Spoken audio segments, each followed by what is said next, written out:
Isang karangalan na makapagbahagi ng isang talakayan sa asignaturang AS1 Phil 104 kay Ginoong Marianito Jr. Alasio, at ang paksang ating tatalakayan ngayon ay patungkol sa iba't ibang yugto ng pagkatuto ng wika.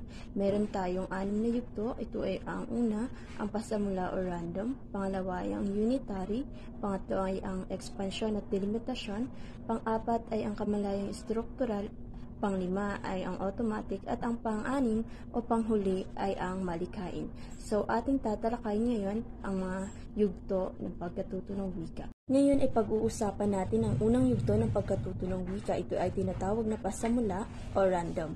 Pag sinasabi natin pasamula o random, sinasabi dito na mga bata ay lumilikha ng mga tunog na kanilang kinakailangan or kakailanganin nila sa kanilang pagsasalita sa mga darating na araw. At ang mga bahagi nito ay ang tinatawag nating bubbling, gurgling, cooing, at vocalizing. So, pag sinasabi nating bubbling, ito yung paglikha ng mga tunog na may kalapit na katinig at patinig, kagaya na lamang ng salitang mama at dada. At pag sinasabi naman nating echoic speech, ito yung mga paraan ng pagsasalita or pagbigkas. At sinasabi na sa yugtong ito, ay mga bata ay nakalilikha ng mga iba't ibang tunog o maraming tunog na tinatawag din ng mga matatanda na isang ponema. Ang ikalawang yugto ng pagkatuto ng wika ay tinatawag nating unitary. Sinasabi na sa yugtong ito, ang mga bata ay patuloy na lumilikha ng mga tunog na limitado lamang sa iisang pantig. At ang haba ng pagsasalita o likhang tunog ng mga bata ay naaayon lamang sa likas na pag-unlad ng pisikal at pagkontrol ng mekanismo ng pagsasalita ng bata, sapagkat ang proseso ng paglinang ng wika o tinatawag nating paggulang o maturation ay magkasabay na magaganap. Sa yugtong ito naman ay meron tayong tinatawag na holophrastic speech, na kung saan ang mga bata ay gumagamit ng isang salita upang magbahagi ng isang ideya. Tatlong yugto ng pagkatuto ng wika ay tinatawag natin ekspansyon at delimitasyon. Sinasabi na sa yugtong ito, ang mga bata ay umuunlad ang kanilang pagbibigkas ng salita mula isa hanggang sa dalawang pagsasalita hanggang sa maging katulad na sila ng mga matatanda sa pagsasalita. Sinasabi rin na maaaring 18 hanggang sa 20 buwan ang pagbibigkas or maaari nang magbigkas sila ng dalawang salita. Sa yugtong ito, meron tayong dalawang salitang ginagamit. Ito ay ang pivot class at ang pivot words. Sa pivot class ay kalimitan lamang ang mga binibigkas ng mga bata, kagaya ng kain mami.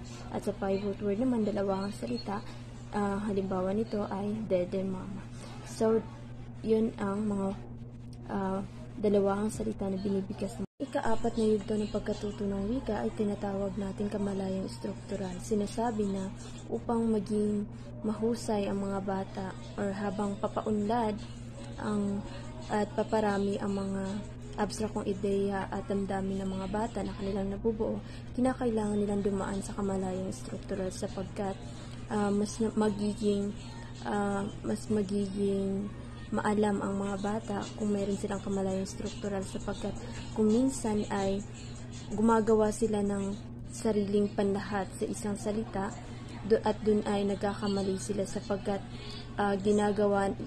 nilalahat nila ang isang salita, halimbawa na lamang ng likain at kumain, na ibig sabihin ay sa kanilang pagpapakahulugan ay iisa lamang ang kahulugan. Ang panglimang yugto ng pagkatuto ng wika ay tinatawag nating automatic, na kung saan ang mga bata ay may kawastuhan or nakakapagsalita na sila ng mga pangungusap na may wastong pagbabalarila, kung kaya na ipapahayag na nila ang kanilang mga ibig sabihin, or na ipapahayag na nila ang kanilang mga ideya at damdamin, kagaya na lamang ng mga nakakatanda na tagapagsalita ng wika. Sinasabi na sa yugtong ito, ang mga bata ay may kahandaan na sa pagpasok sa kindergarten. Ang ika-6 na yugto ng pagkatuto ng wika o panghuli ay tinatawag nating malikhain, na kung saan ang mga bata ay nakakapag-imbento o lumilikha na sila ng kanilang mga wika, bagamat ang mga pariralang kanilang naririnig ay dati nang naririnig, or ang mga pariralang kanilang nabibigas ay dati nang naririnig. Kagaya na lamang ng mga salitang naririnig na nila, naririnig na nila sa kanilang mga kaibigan, ng mga tao sa paligid, kung kaya't nagkakaroon sila ng lakas loob na bigkasin ang mga ito. Itong ating natatalakay kanina, masasabi na ang mga bata ay matututo sa pamamagitan ng iba't ibang paraan. Meron tayong 4. Unang-una yung pag-uugnay, pagpapatibay, panggaya, at elaborasyon. Pag sinasabi natin pag-uugnay, ang mga bata ay nakakapagtambal ng tunay na bagay sa isang tunog ng salita. At ang pagpapatibay naman ay kung ano yung anumang uri ng papuri o paganyak sa mga bata upang ulitin ang isang tugon. At ang panggaya naman ay yung paggagaya o paggagad ng mga bata sa mga tunog na naririnig mula sa mga nakakatanda. At ang elaborasyon naman yung pagpapalawak ng mga salita upang makabuo ng iba't ibang pangusap or isang pangusap. So, yun yung iba't ibang yugto ng pagkatuto ng wika. Maraming salamat.